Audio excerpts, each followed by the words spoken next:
नमस्कार विद्यार्थियों, मैं सद्दाम सर सरल रसायन यूट्यूब चैनल पर आपका स्वागत करता हूं। आज जो हम पढ़ेंगे वो 12th क्लास के केमिस्ट्री का फर्स्ट चैप्टर जो कि है ठोस अवस्था, उसके बारे में पढ़ेंगे। अब इसके बारे में डिस्कस करने से पहले हम बात करते हैं पदार्थों की गतियों के बारे में। तो कोई भी पदार्थ है, उस पदार्थ के अवयवी कणों में 3 प्रकार की गतियाँ होती हैं।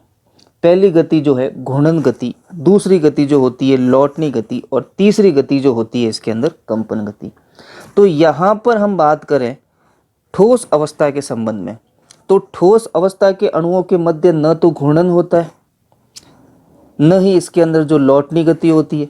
इसमें केवल और केवल जो है कंपन गति संभव है। अतः हम यहाँ पर ये कह सकते हैं कि पदार्थ की वह अवस्था जिसमें केवल अणुओं के मध्य कंपन गति संभव हो, ठोस अवस्था कहलाती है। अब हमें हमारे स्टैंडर्ड के अकॉर्डिंग ये डेफिनेशन ध्यान रखनी है। हमें ये ध्यान नहीं रखनी है कि 6th क्लास की डेफिनेशन होती है कि अणुओं के मध्य जो है दूरी कम होती है और इनके मध्य आकर्षण बल ज़्यादा होता है। वो 6th क्लास के स्टैंडर्ड के बारे में बात थी। अब हम यहाँ पे 12th का स्टैंडर्ड ले रहे हैं, तो डेफिनेशन भी 12th के स्टैंडर्ड के अकॉर्डिंग होनी चाहिए। तो पदार्थ की वह अवस्था जिसमें केवल अणुओं के मध्य जो है कंपन गति संभव हो, उसको बोलते हैं ठोस अवस्था। अब बात करें तो किसी भी ठोस के कुछ अभिलाक्षणिक गुणधर्म होते हैं। तो ठोस अवस्था के जो अभिलाक्षणिक गुणधर्म है उसमें से पहला है उच्च घनत्व। उच्च घनत्व क्यों होता है? क्योंकि इनका भार ज़्यादा होता है।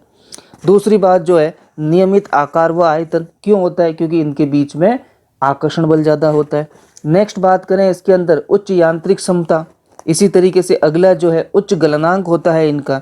इसी तरीके से नेक्स्ट जो है उच्च गलन उष्मा होती है। इस प्रकार से ठोसों में बहुत सारे अभिलाक्षणिक गुणधर्म हैं। हमने केवल यहाँ 5 गुणधर्म लिखे हैं। ये जितने भी गुणधर्म हैं ये मुख्यतः जो है उच्च अंतरा आणविक आकर्षण बल तथा दूसरा जो है इसके अंदर निम्न अंतरा आणविक दूरी के कारण होते हैं। तो ठोसों में ये सारे गुणधर्म जो है उच्च अंतरा आणविक आकर्षण बल तथा निम्न अंतरा आणविक दूरी के कारण ये सारे के सारे अभिलाक्षणिक गुणधर्म हो। तो इस प्रकार से हमारा नेक्स्ट पॉइंट जो होगा वो ये होगा कि ठोसों में यह अभिलाक्षणिक गुणधर्म इनके अणुओं के मध्य पाए जाने वाले उच्च अंतरा आणविक आकर्षण बल एवं निम्न अंतरा आणविक दूरी के कारण होते हैं। अब हमारा नेक्स्ट टॉपिक जो है इसके अंदर वो है ठोसों का वर्गीकरण। तो ठोसों को मुख्य रूप से जो है वर्गीकृत किया गया है, वो 2 भागों में वर्गीकृत किया गया है। वो 2 भाग कौन कौन से हैं उसके बारे में पढ़ते हैं। तो ठोस जो है, इन ठोसों को 2 भागों में वर्गीकृत किया गया है। पहला ठोस जो है वो है अक्रिस्टलीय ठोस, दूसरा ठोस जो है वो है क्रिस्टलीय ठोस। अब पुनः क्रिस्टलीय ठोस को जो है वापस 4 भागों में विभाजित किया गया है। उसमें से पहला जो है वो है आणविक ठोस, दूसरा जो हमारे सामने है वो है आयनिक ठोस, तीसरा जो हमारे सामने है सहसंयोजक ठोस और चौथा जो हमारे सामने है वो है धात्विक ठोस। इसी प्रकार से आणविक ठोस को भी वापस पुनः विभाजित किया गया है 3 भागों में। पहला भाग जो उसका है वो है अध्रुवीय ठोस, दूसरा भाग जो है वो है ध्रुवीय ठोस और तीसरा भाग जो है वो है हाइड्रोजन बंधित ठोस। तो क्रिस्टलीय ठोस और अक्रिस्टलीय ठोस को तो अवयवी कणों की या परमाणुओं की या आयनों की व्यवस्था के आधार पर विभाजित किया गया, लेकिन क्रिस्टलीय ठोस को विभाजित किया गया है 4 भागों में। इनके विभाजन का आधार जो है उसका अवयवी कण कौन सा है, यानी अवयवी कण अणु है, परमाणु है, आयन है या कौन सा अवयवी कण है, उसके आधार पर 4 भागों में विभाजित किया गया, जो कि आणविक, आयनिक, सहसंयोजक और धात्विक है। इसी तरीके से नेक्स्ट जो आणविक ठोस है उनको जो है अणुओं के मध्य पाए जाने वाले आकर्षण बल के आधार पर जो है 3 भागों में विभाजित किया गया। पहला ध्रुवीय, दूसरा अध्रुवीय और तीसरा हाइड्रोजन बंधित। अब यहाँ पर मैं आपको क्रिस्टलीय ठोस और अक्रिस्टलीय ठोस को पहचानने की एक ट्रिक बताता हूँ कि जिनका कोई रासायनिक सूत्र होता है वो क्रिस्टलीय ठोस है। जैसे NaCl रासायनिक सूत्र है, क्रिस्टलीय ठोस है। CuSO4 रासायनिक सूत्र है, क्रिस्टलीय ठोस है। लेकिन अक्रिस्टलीय ठोस कौन से होंगे? जिनका कोई रासायनिक सूत्र नहीं हो। जैसे सीमेंट का कोई सूत्र नहीं है तो वो अक्रिस्टलीय ठोस है। कांच का कोई रासायनिक सूत्र नहीं है तो वो अक्रिस्टलीय ठोस है। तो यहाँ पर ये ट्रिक ध्यान में रखनी है कि क्रिस्टलीय तो वो होंगे जिनका फॉर्मूला होता है और अक्रिस्टलीय वो होंगे जिनका फॉर्मूला नहीं होता है। तो इस तरीके से हमने ठोसों का वर्गीकरण जो है एक आउटलाइन की फॉर्म में पढ़ा। अब इनको एक एक को हमें पढ़ना है। अब हम सबसे पहले जो ठोस पढ़ेंगे वो है हमारा क्रिस्टलीय ठोस। इस क्रिस्टलीय ठोस को उच्च परासी ठोस भी कहते हैं, इस क्रिस्टलीय ठोस को वास्तविक ठोस भी कहते हैं। अब इनमें यह चीज ध्यान रखनी है कि जब किसी ठोस के अंदर अणुओं, परमाणुओं या आयनों या अवयवी कणों की व्यवस्था नियमित हो, एक रेगुलर फॉर्म में अरेंज्ड हो, उनको बोलते हैं क्रिस्टलीय ठोस। यानी कहने का मतलब, जैसे सपोज करें ए और बी दो परमाणु हैं, ये दोनों परमाणु एकांतरित रूप से यानी A B A B A B A B के तरीके से नियमित रूप से व्यवस्थित हो, तो ये जो ठोस बनेगा वो क्रिस्टलीय ठोस बनेगा। तो यहाँ पर हम कह सकते हैं कि वे ठोस जिनके आयन, अणु या परमाणुओं की नियमित व्यवस्था हो क्रिस्टलीय ठोस कहलाते हैं। अब अगली बात करें इसके अंदर, तो अगली बात क्या है कि इनमें प्रारंभ से लेकर अंत तक, यानी जहां से स्टार्ट हुआ है और जहां तक ये चलता रहेगा, जहां तक खत्म होगा, उनमें अणुओं की व्यवस्था एक समान होती है। और एक समान होती है इसका मतलब इसकी परास, इसकी जो रेंज होगी वो रेंज क्या हो जाएगी, बहुत लंबी होगी। और रेंज लंबी होने के कारण इनको जो है उच्च परासी ठोस भी कहते हैं। अगला पॉइंट जो हमारा है कि इनका गलनांक जो होता है नियमित, नियमित ना कह के मैं एक वर्ड कह दूं तीक्ष्ण, इनका गलनांक जो होता है तीक्ष्ण होता है। तीक्ष्ण का मतलब क्या है, एक निश्चित ताप बिंदु पर ही वो पिघलना प्रारंभ करते हैं। यानी कि जैसे आयरन ले लें, Fe की बात करें तो Fe को जब गर्म किया जाता है तो उसका गलनांक होता है 1370 केल्विन। तो 1370 केल्विन जब तक टेम्परेचर या ताप नहीं पहुंचेगा तब तक वो पिघलेगा नहीं, उससे पहले वो उसी अवस्था में रहेगा। यानी कहने का मतलब एक फिक्स पॉइंट पर ही पिघल जाए तो उसको बोलते हैं तीक्ष्ण गलनांक या नियमित गलनांक। तो यहाँ पर इनका गलनांक तीक्ष्ण लिखें तो ज़्यादा बेटर होगा। तो इनका गलनांक तीक्ष्ण होता है। तीक्ष्ण का मतलब ये है कि एक निश्चित ताप बिंदु पर ही पिघलते हैं। अब नेक्स्ट बात करें इसके अंदर कि इनको जब चाकू की सहायता से काटा जाए तो चाकू की सहायता से काटने पर जो कटा हुआ भाग होगा वो चिकनी सतह युक्त होगा। यानी आपने लैब के अंदर 11th के अंदर सोडियम को काट के देखा होगा, तो सोडियम को काटते हो तो उसके दोनों भाग जहाँ से वो कटा है वो एकदम ब्राइट, चमकीला और चिकना होता है। तो ये इसकी प्रॉपर्टी है। नेक्स्ट बात करें इसकी, इनकी जो गलन ऊष्मा होती है वो विशिष्ट होती है। नेक्स्ट पॉइंट जो हमारा है, ये संपीड़ित नहीं होते, तो अणुओं के बीच में आकर्षण बल ज़्यादा और नियमित व्यवस्था और दूरी कम, तो इन कारणों से क्या होता है, ये संपीड़ित नहीं होते। अब नेक्स्ट बात देखें तो क्रिस्टलीय ठोसों का जो शीतलन का वक्र होता है वो अनियमित होता है। अब शीतलन का वक्र का मतलब क्या है, शीतलन वक्र जब ताप और समय के बीच में ग्राफ खींचा जाता है तो उस वक्र को बोलते हैं शीतलन वक्र।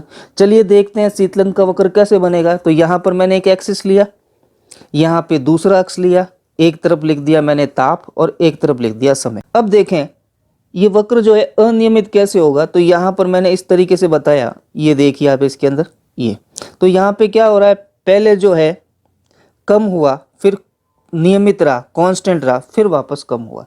तो इस तरीके से जो ग्राफ बना वो अनियमित है, एक रेगुलर चेंज नहीं हो रहा है, एक नियमित परिवर्तन इसके अंदर नहीं हो रहा है, कभी बढ़ रहा है कभी घट रहा है। तरीके से इसमें कहा कि क्रिस्टलीय ठोसों का शीतलन का वक्र नियमित होता है। नेक्स्ट प्रॉपर्टी देखें, तो नेक्स्ट प्रॉपर्टी जो है वो है बहुत इंपॉर्टेंट प्रॉपर्टी है, जिसको बोलते हैं विषम दैशिकता। विषम दैशिकता का मतलब क्या है, इसको समझने के लिए हम क्या करते हैं कि एक कांच का ग्लास है, उस कांच के ग्लास के अंदर मैंने एक कॉइन को डाला, एक सिक्का डाल दिया। अब उस सिक्के को अलग अलग व्यू से देखते हैं, अलग अलग जगह से देखें तो सब जगह उसका व्यू जो है आपको अलग अलग दिखेगा। यानी सब जगह से वो सिक्का जो है अलग अलग तरीके से आपको दिखेगा। तो यानी कि यहाँ पर क्या हो रहा है कि सभी दिशाओं के अंदर उसके जो देखने का गुणधर्म है, जो दिखने का गुणधर्म है, जो प्रदर्शित होने का गुणधर्म है, वो क्या आ रहा है, भिन्न आ रहा है।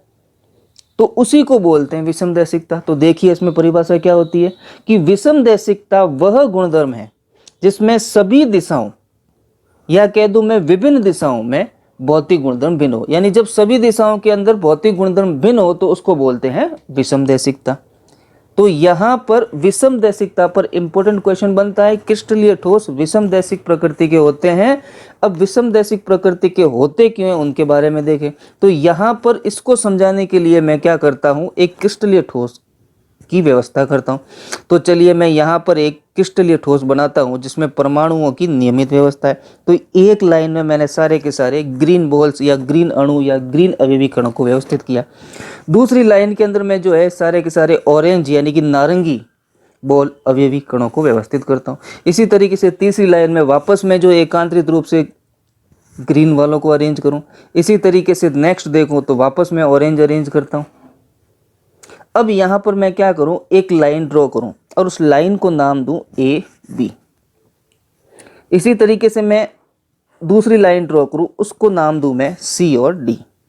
अब यहाँ पर ए और बी लाइन में देखें तो अवयवी कणों की व्यवस्था एकांतरित रूप से ए और बी के ऊपर की तरफ भी जो है एकांतरित रूप से और नीचे की तरफ देखें तो भी एकांतरित रूप से।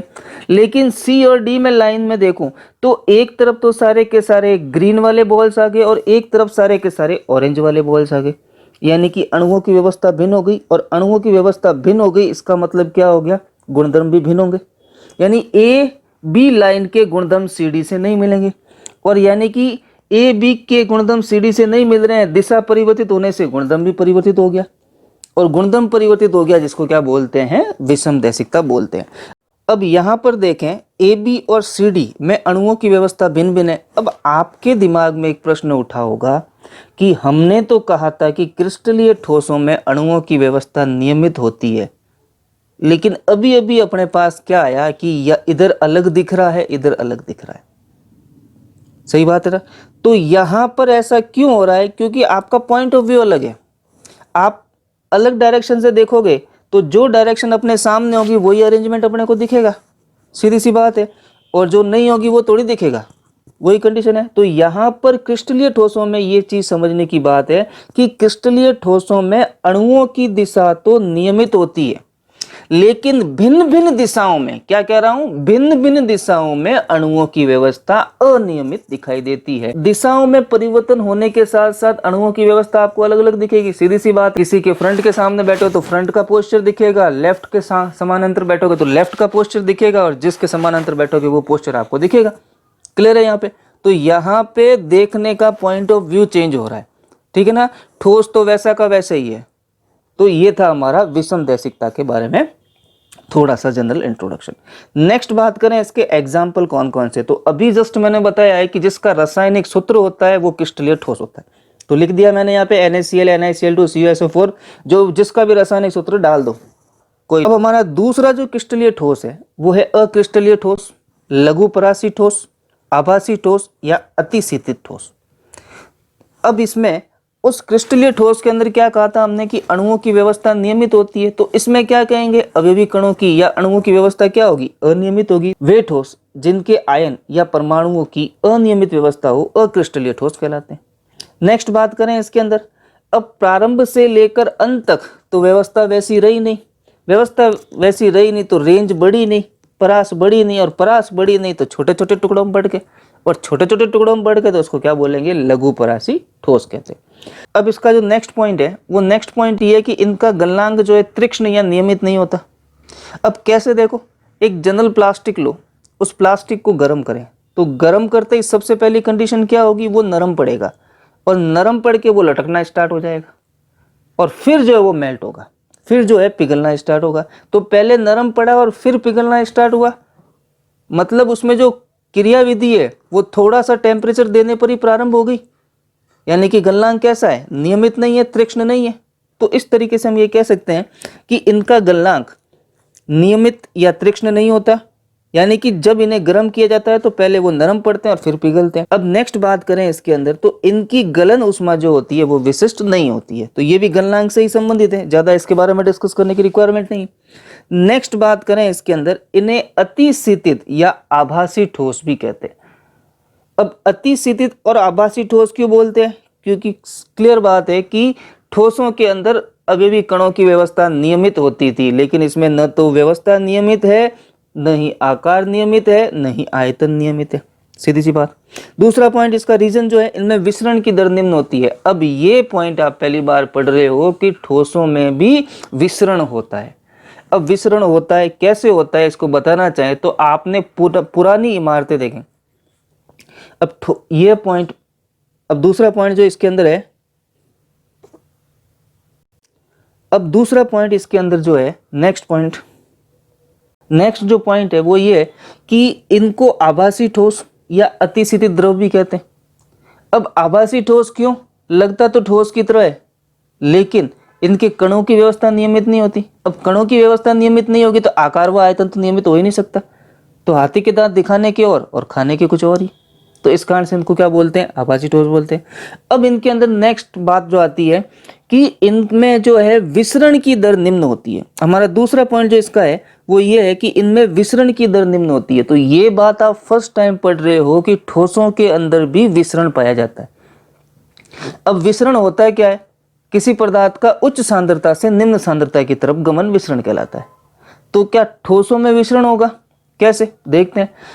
आप क्या करें, पुरानी जो इमारतें होती है, उन पुरानी इमारतों की जो खिड़कियां हैं, उन खिड़कियों का कांच देखें, और उस कांच के अंदर आपको क्या दिखेगा? जब उसे खोल के देखोगे तो उसका ऊपरी भाग जो होगा कांच का, या ऊपरी किनारा जो होगा वो तो पतला होगा, लेकिन जो निचला किनारा होगा वो मोटा होगा। तो इसका मतलब क्या हुआ? वो जो चीज ऊपर थी वो बहकर नीचे आई है। इसका मतलब क्या हुआ? कोई चीज उच्च से निम्न की तरफ आ रही है, बह रही है। तो इसका मतलब क्या हुआ? उसमें विसरण होता है। यानी कि विसरण की दर निम्न होती है, समय ज्यादा लगता है, लेकिन विसरण तो इनके अंदर पाया जाता है। अब विसरण पाया जाता है, दर निम्न होगी, इसका मतलब श्यानता क्या होगी?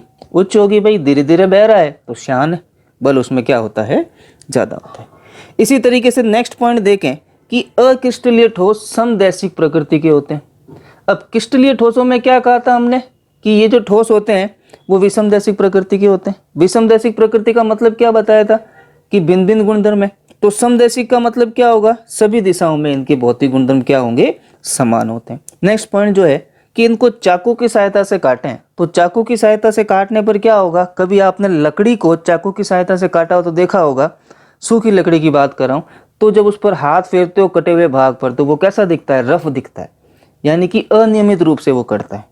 तो ये पॉइंट था हमारा। नेक्स्ट देखें इसके अंदर, तो नेक्स्ट पॉइंट जो हमारा है वो इस तरीके से है कि इनका शीतलन का वक्र नियमित होता है। नियमित का मतलब क्या है? एक रेगुलर चेंज होगा। कैसे? देखिए भाई, अब शीतलन का वक्र, ताप और समय के बीच में क्या करना है? ग्राफ खींचना है। लो भाई खींच लेते हैं ताप और समय के बीच में। अब ग्राफ खींचा तो ग्राफ इस तरीके का आया, यानी क्या हुआ? नियमित परिवर्तन हो रहा है। नेक्स्ट देखें इसके अंदर, तो इनके उदाहरण, तो उदाहरण जो इसके है, रबर है, ग्लास है, सीमेंट है, पहले ही बता चुका हूं। जिसके रासायनिक सूत्र नहीं है वो क्या होंगे? अक्रिस्टलीय ठोस होंगे। तो ये था हमारा आज का टॉपिक, ठोस अवस्था का जनरल इंट्रोडक्शन। आगे का टॉपिक हम जो है हम अगले वीडियो में पढ़ेंगे। यदि आपको मेरा वीडियो पसंद आया हो तो मेरे वीडियो को लाइक, शेयर और मेरे चैनल को सब्सक्राइब जरूर करें। धन्यवाद।